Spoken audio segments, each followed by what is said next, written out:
চলুন আপনাদের নিয়ে যাই জলপাইগুড়ির দিকে। বুধবার একাধিক বাম সংগঠনের ডাকে ঘোষিত ভারত বন্ধ নিয়ে সকাল থেকেই টান টান উত্তেজনা জলপাইগুড়িতে। সকাল থেকেই বন্ধ সমর্থকদের বাস স্ট্যান্ড, পোস্ট অফিস সহ বিভিন্ন স্থানে বন্ধের সমর্থনে অবস্থান করতে দেখা যায়। জলপাইগুড়ি থেকে দূরপাল্লার বাস পরিবহনের মূল কেন্দ্র নেতাজি পাড়ার উত্তরবঙ্গ রাষ্ট্রীয় পরিবহন সংস্থার ডিপোতে সকাল থেকেই সক্রিয় ছিল সিপিআইএম এর ছাত্র সংগঠন এসএফআই, যুব সংগঠন ডিওয়াইএফআই সদস্যরা। আটকে দেওয়া হয় বাস পরিষেবা, আর এতেই উত্তেজনা দেখা দেয়। বন্ধ রুখতে সকাল থেকে মোতায়েন করা হয় বিশাল পুলিশ বাহিনী। ঘিরে ফেলে বন্ধ সমর্থকদের। ইতিমধ্যেই বন্ধ সমর্থকদের বেশ কয়েকজনকে আটক করে কোতোয়ালি থানায় নিয়ে যায় পুলিশ।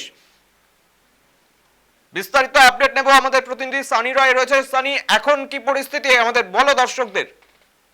একেবারে দেখো অভিজিৎ, যেমনটা তুমি বলছিলে যে সকাল থেকেই কিন্তু বাম সমর্থকরা মাঠে নেমেছিলেন এবং পাশাপাশি তাদের যে আজকের যে বন্ধ, সেই বন্ধকে তারা সফল করার লক্ষ্যে কিন্তু বিভিন্ন জায়গাতে কিন্তু তারা সকাল থেকে নেমে পড়েছিল।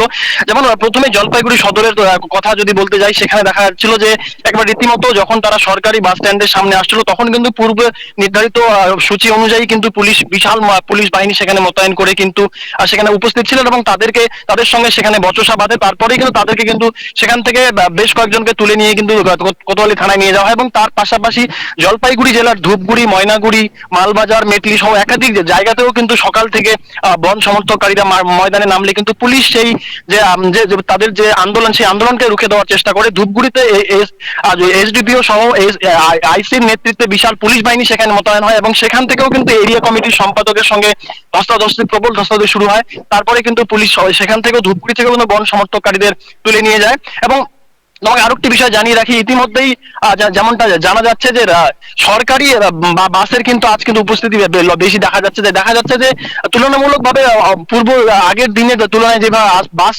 ময়দানে নামা হয়েছে, রাস্তায় যেভাবে সরকারি বাস নামানো হয়েছে, সে জায়গায় দাঁড়িয়ে কিন্তু যাত্রী সংখ্যা যদিও কম দেখা যাচ্ছে এবং আমরা দেখতে পাচ্ছি যে সরকারি যারা বাস চালক রয়েছেন তারা কিন্তু রীতিমতো হেলমেট পরেই কিন্তু বাস চালাচ্ছেন।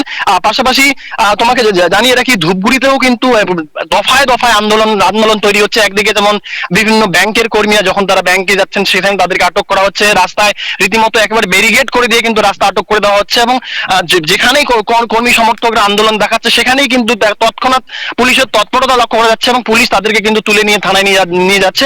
এবং তোমাকে আরো একটি বিষয় জানিয়ে রাখি, এদিনের এই একদিকে যেমন বাম সমর্থকরা তারা যেমন বন্ধে নেমেছেন, পাশাপাশি আইএনটিটিইউসি থেকে শুরু করে বিভিন্ন শ্রমিক সংগঠন তৃণমূল কংগ্রেসের তারা কিন্তু ময়দানে নেমেছে। জলপাইগুড়ি জেলার বিভিন্ন জায়গাতে তারা কিন্তু এই বন্ধকে সমর্থন না করার লক্ষ্যে তারা কিন্তু ময়দানে নেমেছে এবং যেমনটা দেখা যাচ্ছে এবং যার ধূপগুড়িতেও কিন্তু তৃণমূল নেতার ইভান দাসের বিরুদ্ধে অভিযোগ তোলা হচ্ছিল এরিয়া কমিটির সম্পাদকের তরফে, যে তিনি পুলিশকে গাইড করছেন এবং তার কথা অনুযায়ী কিন্তু পুলিশ বিভিন্ন জায়গাতে বন্ধ সমর্থককারীদের ধরপাকড় করছে।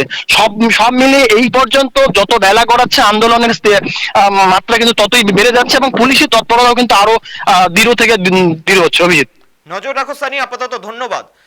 আপনাদের আরো একবার জানিয়ে রাখি, জলপাইগুড়ি বাস স্ট্যান্ডে বামেরা আজকে সকাল থেকে এসএফআই এবং ডিআইএফ এর কর্মীরা সকাল থেকে বাস ডিপোতে বাস আটকানোর চেষ্টা করে, কিন্তু ইতিমধ্যে কিছু বন্ধ সমর্থকদের কোতোয়ালি থানায় নিয়ে যায় এবং আটক করে পুলিশ।